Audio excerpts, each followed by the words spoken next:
Достар, сәлеметсіздер ме? Жағдайларыңыз қалай? Бүгіннен бастап Анатолий Некрасовтың «Материнская любовь», яғни аналық махаббат әлемінде атты кітабынан үзінділерді сіздерге қазақша аударып беретін боламын. Соның ішінде мысалы мынау бізде 16 бетінде кітаптың мынандай деп айтылған: материн, жаңағы орысшасын көріп тұрсыздар, мен сіздерге аударып берейін. Ана болу бұл адамда қалыптасқан кезінен бастап жаңағы қойылған бағдарлама, яғни адам болып құрылған кезден бастап, және де бұл бағдарлама ұрпақты тууына және оған тәрбие беруіне қажетті бағдарлама болып табылады.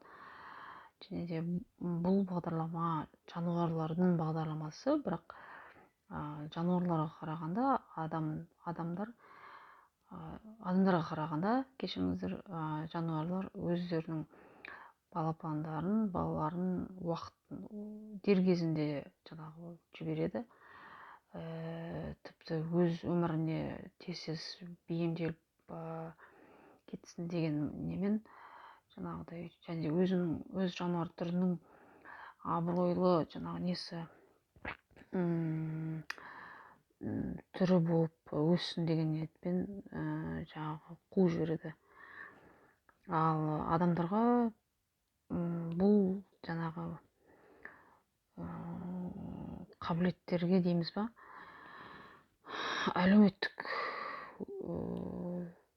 өмірдің әлеуметтің жаңағы қосымша бағдарламалар қосылады.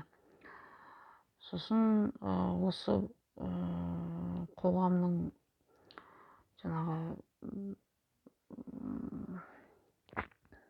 қағидаттарына арқылы аналық әйел өмірінің басты мақсаты болып кеткен. Сондықтан кішкентай қызға кішкентай кезінен бастап сен ана болу керексің деген жаңағы не айта береді, айта бастайды. Және де өзінің жаңағы айналасында бұл қыз сол секілді сондай өмірді көре бастайды. Сосын және қоғам оған осындай стереотиптерді, жаңағыдай қағидат ережелерді не алады, навязывает деген, басымдық жасайды да. Яғни сен осындай болу керексің, ана болу керексің деп. Және де ешкім оған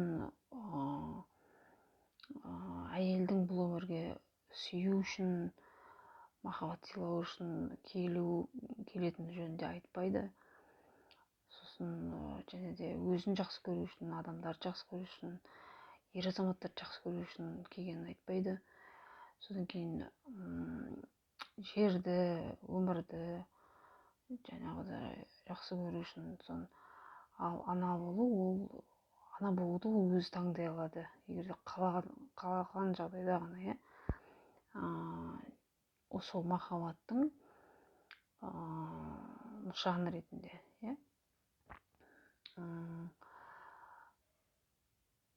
Бірақ бұл салдары, яғни тек қана салдары, ал өмірдің басты мақсаты емес. Осылайша көптеген әйелдер өзінің әйелдік жаңағы қабілеттерін ашпай ана болып кетеді.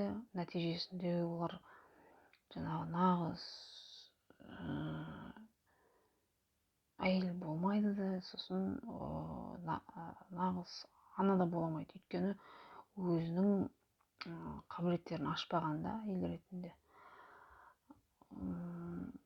Сосын енді бұл жерде айтылғаны, аналық махаббатты біз киелі деп есептеп айту дұрыс деп ойлаймыз. Бірақ бұл оның теріс жақтарын жаңағыдай айтпайды, яғни әйел мен ер азаматтың нағыз жаңағы бір-біріне деген қарым-қатынастарын, мәселелері, сосын ата-аналар мен балалар туралы қарым-қатынастары. Әдебиетте,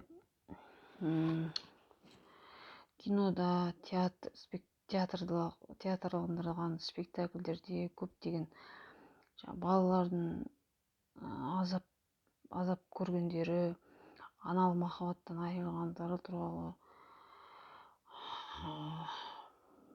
жаңағыдай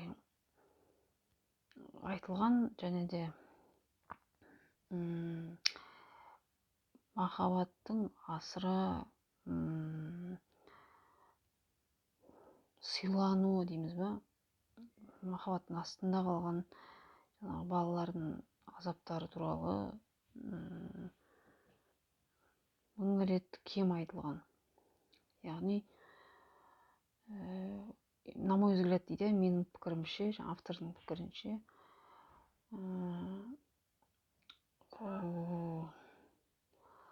адамның тағдырын бұзатын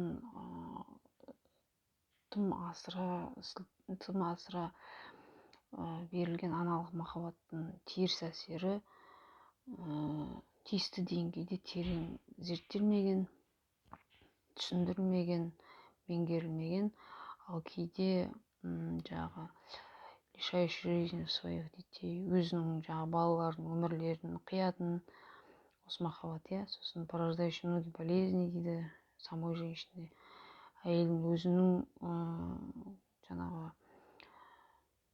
өзі ауырып қалатындай жаңағы ауруларға тудырады, сонымен қоғам мен отбасын бұзатын сол махаббат бұл аз десеңіз, көптеген әйелдер ол туралы естігісі де келмейді. Сондықтан да келесіде мынау асыра жақсы көру, жаңа аналық махаббаттың өте мықты, жаңағы қатты жақсы көру деген сөз нені білдіретін айтатын боламын. Сондықтан менің парақшама жазылып мұқият жаңағы бақылап отырыңыздар. Барлықтарыңызға сәттілік тілеймін.